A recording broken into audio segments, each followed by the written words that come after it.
Today, we are tackling a question that sounds almost mythical, really. Can a static piece of art, a painting just hanging there, actually unleash the real-world violence and chaos of war? It feels counterintuitive, doesn't it? Oh. Like something from legend. But history, well, it offers some pretty compelling cases where art got deeply tangled up in conflict. Exactly. The idea that art could be a trigger for military action seems, well, far-fetched. But the connection is more potent than we often think. It's a fascinating puzzle. History rarely gives you that clean A causes B line. But there are these moments, these extraordinary points, where art wasn't just reflecting conflict, it became a crucial catalyst. It actually forced politicians' hands. So our mission today in this deep dive is to really unpack that influence. We're looking at art's power in, well, two key ways. Right. First, as a sort of call to arms, something that galvanizes people and pushes for political, even military action. Yeah, mobilizing action. And second, as a kind of permanent witness against atrocity, something that shapes our conscience long after the event. We're going to explore two absolutely pivotal paintings that really did change the course of things. We're essentially tracking how a piece moves from, say, an artist's quiet studio right into the biggest, sometimes the most brutal arenas of history. It's not just what they show. No, it's how they managed to grab hold of the narrative, how they influenced events. Precisely, how they wrestled control of the story. Okay, let's start with the case that maybe comes closest to that almost mythical idea of art starting a war. We need to go back to 1824. High Romanticism, Eugène Delacroix's huge legendary painting, The Massacre at Chios. And to really get why this painting was so explosive, you have to understand the context. The Greek War of Independence, which started in 1821. Right, the Greeks trying to overthrow, what, 4 centuries of Ottoman rule? Exactly. And this struggle, it completely captivated Europe's elites. There was this huge wave of, Philhellenism. Philhellenism, that intense love for Greek culture, seeing it as the absolute cradle of Western civilization. Yes. So for the intellectuals, the artists, the influential people in Britain, France, places like that, this wasn't just some regional revolt. No, it was framed immediately as this grand moral struggle, enlightened Western ideals versus, well, what they called Eastern despotism. But at first it was maybe more of a romantic notion, something discussed in drawing rooms. It was a cause for poets and intellectuals. But that abstract idea just shattered in April 1822. Ottoman forces landed on Chios, this prosperous island. It was a reprisal, a brutal one. And that's when it became horrifyingly real. We're talking about a systematic slaughter, right? Tens of thousands of civilians killed or enslaved. Absolutely. Suddenly the war wasn't an idea anymore. It had a name, Chios, and it represented palpable agony. So Delacroix, he's a young painter, part of this romantic movement. He reads the accounts, which were probably heavily sensationalized as they spread across Europe. They were. And he makes this incredibly powerful choice. He doesn't paint Greek victory. He doesn't paint some idealized liberty figure. He paints defeat, raw, sprawling human suffering. Tell us about the painting itself, why it was such a shock. Well, first off, it's huge, over 13 feet wide, just staggering. Yeah. And it's entirely focused on despair. What Delacroix did was so radical because he just completely threw out the rule book of the time. The neoclassical style, you mean? The style of Ingres and others? Exactly. That style demanded idealized figures, clean lines, order, balance, heroism. So if the art world wanted clarity and heroes, what did Delacroix deliver instead?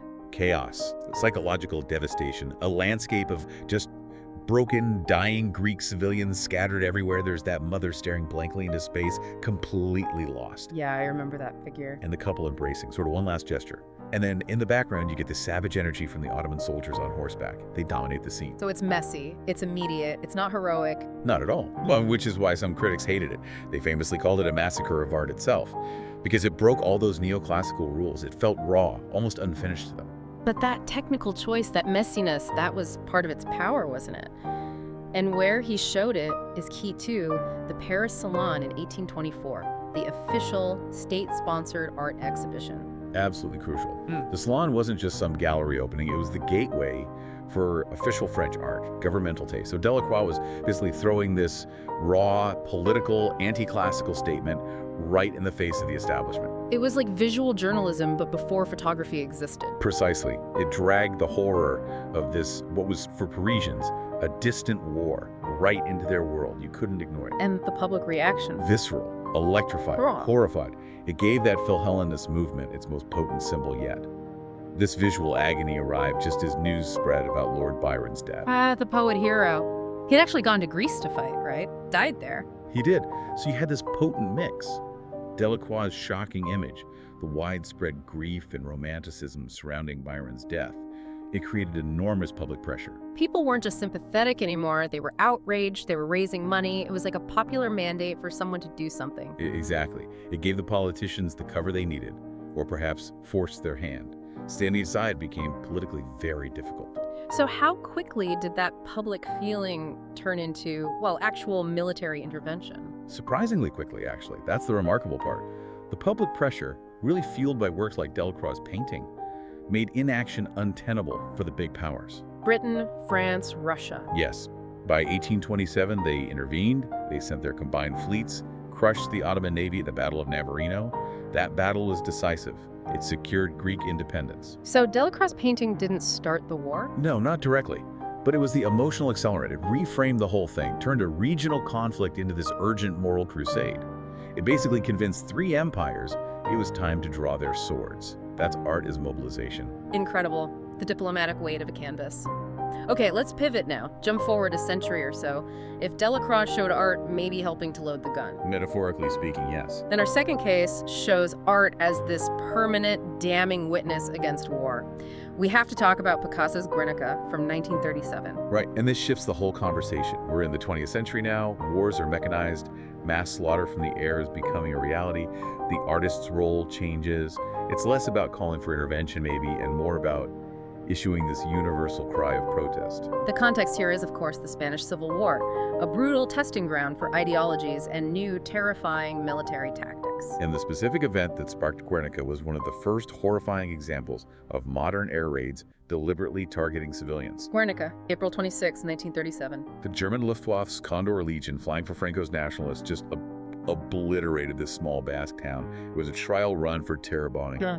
High explosives, incendiaries, raining down on civilians, hundreds killed, just pure horror delivered from the sky. And Picasso. He'd been asked to do a mural for the Spanish Republic's pavilion at the Paris World's Fair that year. Yes, he had a commission. But when the news and photos of Guernica hit, he just scrapped whatever he was planning. Yeah. He reacted almost immediately. In this, furious burst of creativity. Absolutely. He produced this enormous painting, 25 feet wide, in just over a month, all in black, white, and gray. And the style, the cubism, that's absolutely critical here, isn't it? He didn't paint it realistically. No, and that's key to its enduring power. He avoided literal depictions. You don't see airplanes. You don't see, specific uniforms or realistic corpses in that sense. So what does the abstraction do? It universalizes the suffering. By breaking figures apart, by showing multiple viewpoints at once, by using that stark monochrome palette, Yeah. he created something that isn't just about Guernica in 1937. It's about the horror of all such attacks, everywhere, anytime. When you look closely, it's just this storm of agony. It feels like a negative image of pure pain. It's total sensory and emotional overload. That screaming mother clutching her dead child. It's become iconic. The dismembered soldier, the horse impaled and screaming. And the bull. What's the thinking on the bull? The bull. It's debated. Maybe it's brutality, indifference, maybe Franco himself. It's this powerful, dark, leaning presence. But then you have that figure of the woman with the lamp. Leaning out of the window. Yes. She's illuminating the scene, almost like bearing witness, showing the viewer, showing the world the truth of the horror. It's propaganda, absolutely, but it's propaganda for peace, a demand that we see the cost of war. But unlike Delacroix's painting, Guernica didn't lead to immediate intervention, did it? The Western powers famously stayed out of Spain, mostly. Correct. Non-intervention was the policy. So Guernica's impact wasn't really diplomatic in that direct military sense. It was, you could say, more spiritual, cultural, and global. Well, at the World's Fair itself, it stood in stark moral contrast to these huge, bombastic pavilions from Nazi Germany and the Soviet Union, which were all about projecting power. Guernica was about the human cost of that power. And then it traveled. It did. It toured internationally, raising awareness, raising funds for Spanish refugees. It essentially became the visual symbol of anti-war feeling for much of the 20th century. Its images were reused constantly. And its power to confront, to accuse, that famous story about Picasso and a Nazi officer really captures it. It really does. During the occupation of Paris, the story goes, a German officer visits Picasso's studio, sees a photo or postcard of Guernica and asks him, "Did you do that?" And Picasso's reply, "No, you did." Oh. Perfect. It just perfectly encapsulates how the painting throws the responsibility right back at the perpetrators of violence. It forces accountability. and that power to accuse is so strong, it persists even decades later. Governments have literally tried to hide it. That's perhaps the most telling part of its legacy. Its imagery was everywhere during Vietnam War protests, for instance. But the really stark example is 2003 at the UN. Right before the Iraq War presentation. Exactly. Then Secretary of State Colin Powell was about to make the case for war, and the huge tapestry replica of Guernica that usually hangs right outside the Security Council chamber. They covered it up with a big blue curtain. They physically concealed it because its message, its silent scream against the slaughter of innocents, was considered too potent, too contradictory to the message of impending military action. It proves the painting's power was still so raw that the world's most powerful nation felt it had to be hidden at that critical moment. It speaks volumes, doesn't it? So, stepping back from these two incredible stories, that initial idea, art starting war, it may be too simple, but clearly art is never just passive when it comes to conflict. Absolutely not. What we've seen are two very different but equally powerful ways art can intervene in history. Delacroix harnessed the emotions of his time, the Philhellenist passion, to frame a conflict as a moral imperative. He essentially gave political leaders the public backing they needed for military action. He mobilized intervention, and Picasso, facing the horrors of modern total war, used abstraction to forge this universal symbol of civilian suffering. He didn't necessarily mobilize armies, but he seared the conscience of humanity. He created a permanent protest, a cry of "never again" that continues to be politically inconvenient. So in both cases, the artist wasn't just reflecting history from the sidelines, they jumped right into the gears. They did, either forcing the world to look and then act, like with Delacroix, or forcing the world to simply look, acknowledge, and remember the cost, like with Picasso. The brush might not be mightier than the sword, as the saying goes. Perhaps not literally, but it can definitely change how the world sees that sword, whether it's a tool of justified intervention or a symbol of terror. The artist's studio, it turns out, can be one of history's most potent battlegrounds. Definitely. Which leaves us with a really interesting thought to maybe mull over. If Delacroix's art helped pave the way for intervention and Picasso's provides this lasting protest against it, which kind of artistic power carries more weight in the long run? The power that spurs action, maybe sometimes necessary action, or the power that demands eternal remembrance and accountability? That's a deep question. Something to definitely think about next time you're confronted by a really powerful piece of art. A perfect thought to end on. Thanks for this fascinating deep dive.